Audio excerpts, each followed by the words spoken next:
Welcome to RR food power சமையல். இன்றைக்கி என்ன செய்ய போகிறோன்னா, விநாயகர் சதுர்த்தியை முன்னிட்டு இன்றைக்கி 6வது நாளாக கொழுக்கட்டை போடுறோம். அதாவது கடலைப்பருப்பு, அச்சு வெல்லம், தேங்காய், நெய் எல்லாம் போட்டு பூரண கொழுக்கட்டை செய்ய போகிறோம். எப்படி செய்யுதுன்னு பார்ப்போம். வாங்க வீடியோக்குள்ளே போவோம். அதுக்கு முன்னாடி நம்ம சேனலை சப்ஸ்கிரைப் பண்ணாதவங்க மறக்காமல் சப்ஸ்கிரைப் பண்ணிடுங்க. பெல் ஐக்கானையும் கிளிக் பண்ணிடுங்க.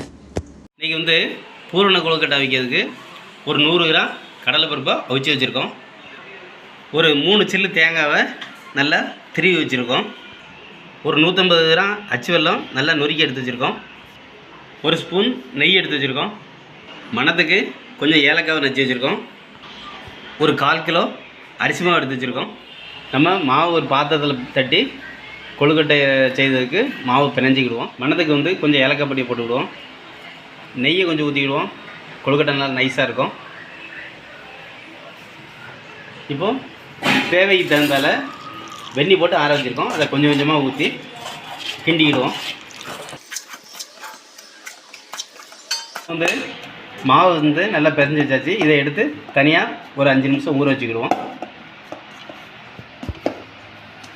இப்போது இந்த கடலைப்பருப்பு அவிச்சு வச்சுருக்கத தண்ணி நல்லா எடுத்து வச்சுருக்கோம். இதை மிக்சியில் லேசாக இடிச்சுக்கிடுவோம்.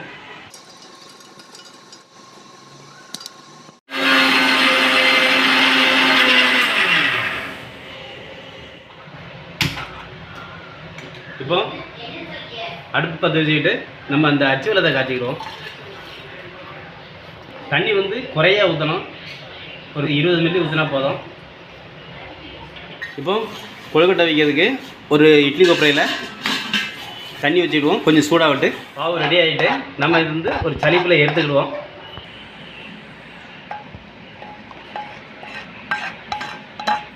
இப்போ நெய்யை ஊற்றி இந்த தேங்காய் கொஞ்சம் வறுத்துக்கிடுவோம். கொழுக்கட்டை நல்ல மணமாக இருக்கும். கொஞ்சம் பொன்னிறமாக வறுத்துடுவோம். கொழுக்கட்டை சாப்பிட்றதுக்கு நல்ல ருசியாக இருக்கும். தேங்காய் நம்ம வறுத்தாச்சு. இப்போ அது கூட அந்த இடித்து வச்சுருக்க கடலை பருப்பை அது கூட தட்டி கிண்டி விட்டு விடுவோம். இப்போ கடலை பருப்பை அவிச்சு அது கூட தட்டியாச்சு. நம்ம அடுப்பை ஆஃப் பண்ணிக்கிட்டோம். அடுப்பை ஆஃப் பண்ணிக்கிட்டு கீழே இறக்கியாச்சு.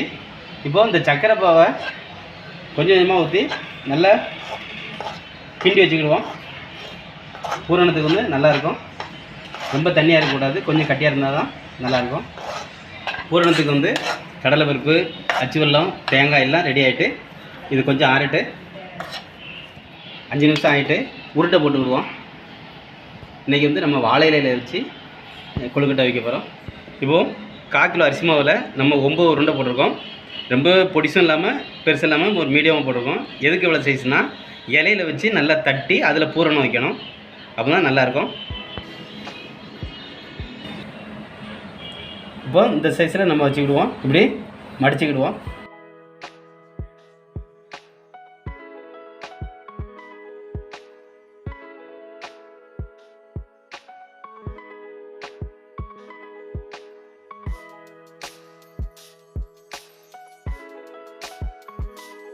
இப்போது பூரண கொழுக்கட்டை வைக்கிறதுக்கு அந்த இட்லி கொப்பரை தட்டில் ஒரு இலையை போட்டு இந்த ஷேப்பில் வச்சுக்கிடுவோம்.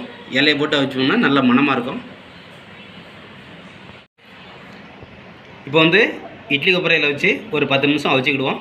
இட்லி கொப்பரை தண்ணி சூடாகிட்டு நம்ம அந்த கொப்பரையை வச்சு ஒரு 10 நிமிஷம் அவிச்சிக்கிடுவோம். ஒரு 10 நிமிஷம் கழித்து பார்ப்போம். Few moments later. நிமிஷம் ஆகிட்டு நம்ம கொழுக்கட்டையை எடுத்து பார்த்துருவோம். பாருங்கள், கொழுக்கட்டை நல்லா அவிஞ்சிட்டு இதை இப்போ நம்ம தனியாக எடுத்து வச்சுக்கிடுவோம். கரண்டி